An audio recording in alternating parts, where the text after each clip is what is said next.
Hey guys, today we're going to be breaking down the easiest attack strategy to use at Town Hall 14 right now, and it's honestly so strong and so easy you should never fail when using this strategy. Not only are we going to do that, but we're going to talk about which pet you should use with what hero and some different combinations. Go ahead and hit that like button, hit the subscribe button, and we're going to go ahead and get right into it.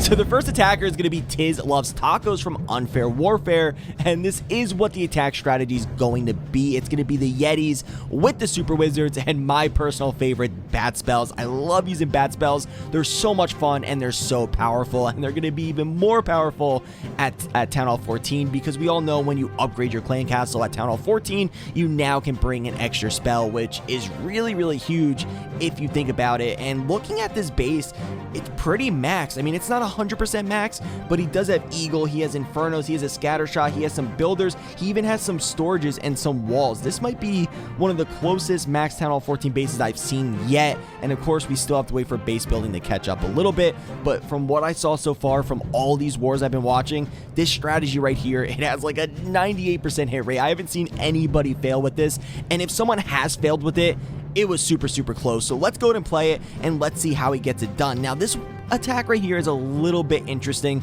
because you can see he's going with the Warden, and he actually has Lassie, the hero pet Lassie with the Warden, and now we don't really see that much because we know Lassie can jump over walls, which means if you're doing a Warden walk, Lassie's just going to run away and he's going to end up dying. So we're still trying to figure out the best combinations, and there's going to be different combinations for different attack strategies, but we're mostly seeing the Owl go with the Warden because he can chain off the buildings and he's going to stay back. But in this situation, we also had an air defense, so even if you use the Owl, you got to remember that air defense can target onto the Owl, so just be aware of your surroundings, and you want to try to hold on to your pets as long as possible. And then we have the Owl. Since we don't have the Owl with the Warden, he has the Owl with the Queen, so definitely interesting. We're going to go ahead and take a look at a few different combinations, and we're also going to do a video in the future where we completely break down the pets and, you know, what my personal opinion is, and, you know, which ones with what combinations and what attack strategies. There's definitely a lot to talk about. We're not going to do it all in this video. So now the main goal with this strategy is to take out the splash damage buildings. We all know that bat spells,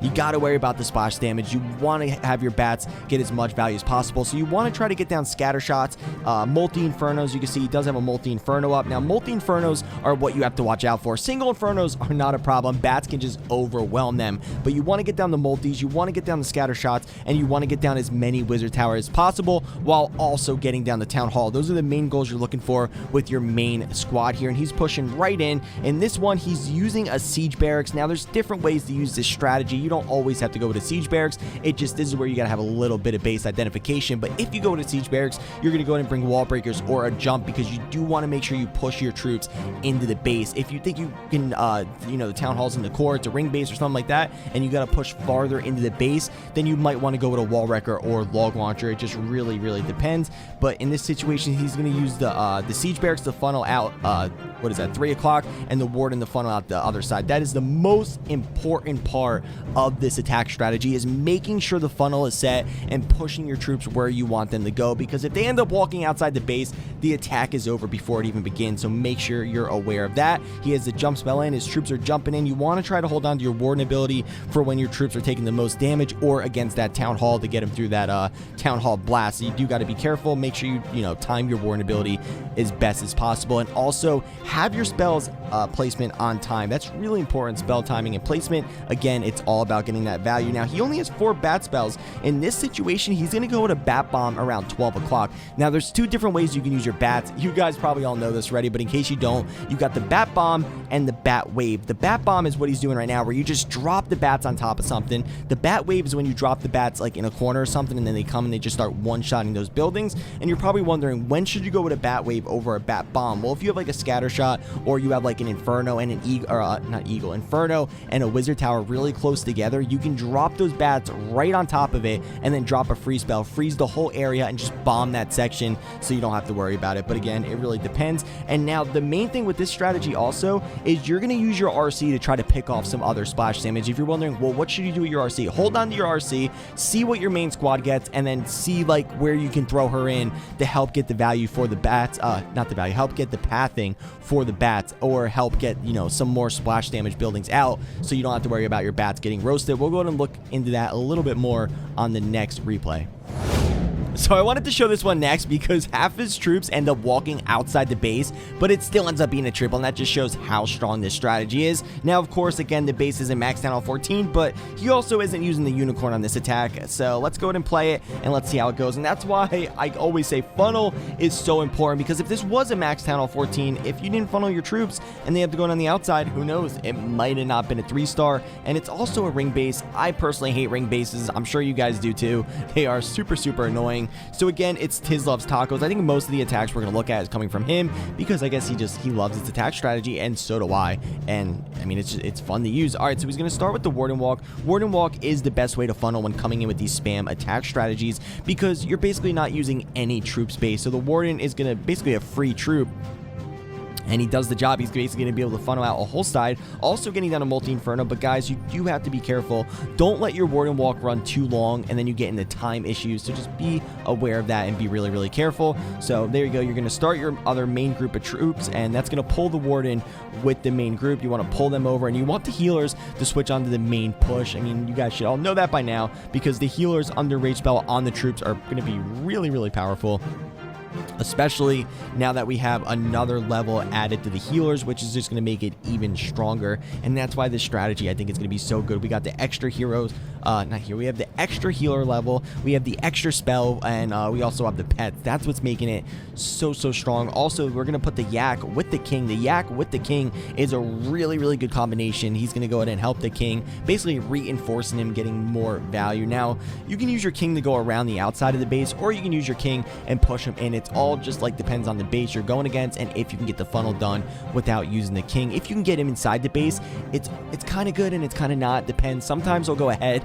and he'll end up stealing the healer, so you do have to be careful. But here, this is what I was talking about. Look at this. A lot of the troops go outside the base, which isn't that big of a problem actually in this situation because, I mean, it is a ring base and all the defenses are on the outside, so might actually be a good thing in this situation. And not really sure. I mean, it is a triple, so I guess it was. And also, what was I going to say? Oh yeah, do you see these opening in these walls? At Town Hall 13, this was really the meta where people were doing these openings because the troops weren't going in, queen charges weren't going in. It was really trolling people up. It was hard to get the funnel in. They actually fixed that. If you look at the notes, a lot of people actually missed that, but now your troops will actually go in there. So going into Town Hall 14, I don't think we're going to see these wall bases as much. That's definitely one thing that you're going to notice that's going to change, and we should have some new custom Town Hall 14 bases coming.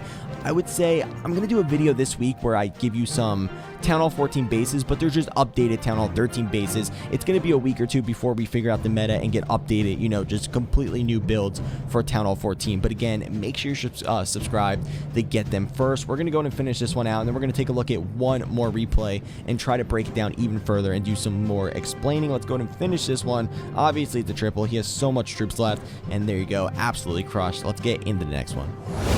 So last but not least, we have Unfair Warfare up against Silent Snipers. Now remember, guys, this was just a friendly war. Everybody's just testing out all the new stuff with Town Hall 14. But still, that's going to be the new normal in these like pro clans. We're going to see 14 Star Wars. We're going to see 15 Star Wars, and that's just because offense is so much stronger than defense. And Town Hall 14 made it even worse. It was already bad at Town Hall 13. Town Hall 14 even worse. Of course, noobs like me still can't triple, but for the pro players in the pro competitive scene, the game is just too easy for them. So comment down below, let me know what you think of offense versus defense. I definitely want your opinion. All right, so you guys are starting to see a pattern here. I mean, I told you this is the easiest attack strategy to use at Town Hall 14, and you're going to see that right here again. Look, starting with the Warden Walk, really simple. It doesn't take a rocket scientist. Even I can do it. You guys can do it. Anybody can do it. I promise you that.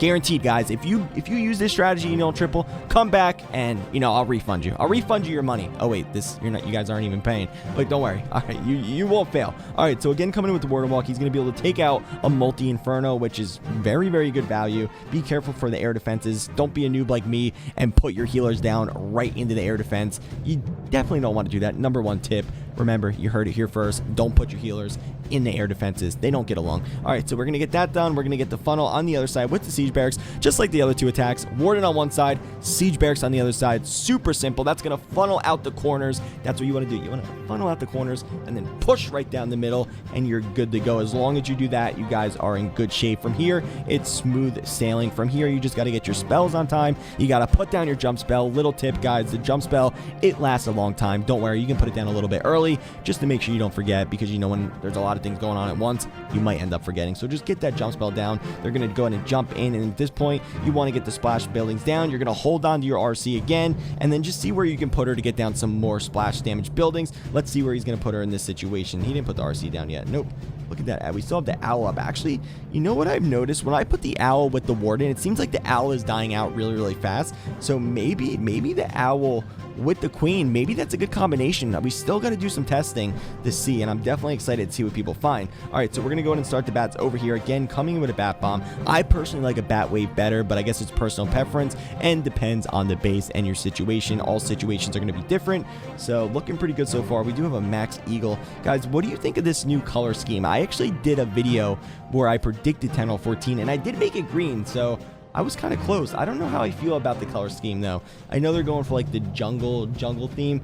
All right, guys. Anyway, though, this is looking good. Another triple. Obviously, I hope you guys enjoyed the video. Let me know if you've been using this attack strategy. If you plan on using it after the video, let me know how it does for you. Let me know if you get triples. Let me know if you fail. But, hey, we don't fail here. Of course, you're not going to fail. If you watch this video all the way through, then you're an expert. Congratulations. You passed. You're an expert. You're going to get tons of 3 stars. We got 13 seconds left. Let's go ahead and speed it out. If you get to the very end, go ahead and put the password. What should we make the password?